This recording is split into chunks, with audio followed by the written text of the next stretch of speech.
Welcome to the Archive Network. I'm Aurelius, and with me, as always, Malik.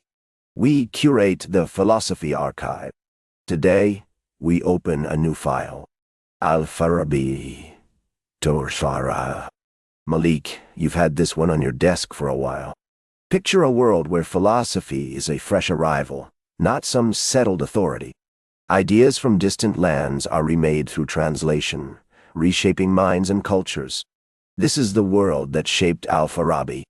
In the 9th and 10th centuries, Baghdad emerged as the intellectual heart of the Abbasid Caliphate.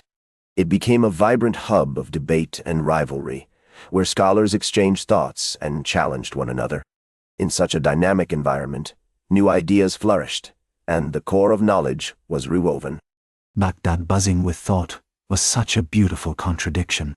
On one hand, you had philosophers, desperate to find their voice and share their ideas.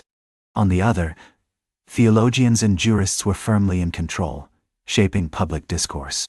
Al-Farabi stepped onto this stage at a time when philosophy wasn't just fresh. It was often met with hostility. He had to fight hard to prove that philosophy mattered, even when so many were clinging to well-established beliefs that felt safer. Al-Farabi was born around 872 in Farab, a city that was just a whisper on the edges of the vast empire. His journey to Baghdad wasn't just about moving from one place to another. It was a deep dive into a rich tapestry of languages, cultures, and philosophies. Each step he took peeled back layers of thought and tradition, shaping what was considered real knowledge in his time. That's the essence of how empires influence minds and ideas. But the details of Al-Farabi's life are surprisingly elusive. Unlike rulers or jurists of his time, he left behind few personal traces. We know him mainly through his profound writings, not a fleshed-out biography. That absence of a personal narrative makes his ideas even more compelling. It's as if he wanted his thoughts to stand on their own, free from the clutter of personal history.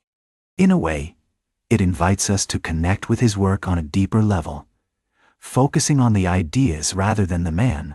Later generations came to call him the second teacher, Al-Mu'alim al-Fani Dudoa. This title reflected his role as the inheritor of Aristotle's vast legacy. But we must remember, his world wasn't just a mirror of Aristotle's ideas. The translation movement was in full swing, blending diverse philosophies and cultures. It sparked debates that raised new questions about knowledge and existence. In that melting pot of thought, we see how ideas evolved and challenged old norms, shaping the future in unexpected ways. And those new questions were absolutely vital. I mean, could Aristotle's logic really fit into a society that was shaped by divine law? For Al-Farabi, philosophy had to carve out its own space in this complex landscape. It couldn't just mimic Greek thought. It needed to resonate deeply with the everyday realities of people living in his world. He understood that ideas weren't just abstract concepts.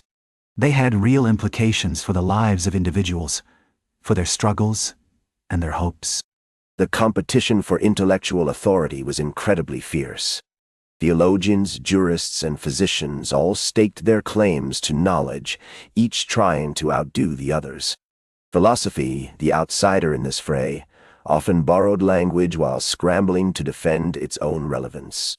Al-Farabi, however, stepped into this crowded field with an extraordinary vision. He didn't just want to participate. He aimed to reshape the discussion itself. It was a bold move in a time when ideas were currency, and he understood the stakes well. Extraordinary, yes, but also risky. Al-Farabi refused to see philosophy and religion as rivals, which was pretty bold for his time. He envisioned a system where philosophy could actually illuminate the heart of a religious civilization. That wasn't just some abstract theory. It was a real challenge to the status quo. He put himself on the line for this belief, knowing it could upset powerful figures. It's vital we remember the personal stakes involved for people like him. His idea of a city was complex, to say the least. It wasn't just about buildings or trade. It had to be political.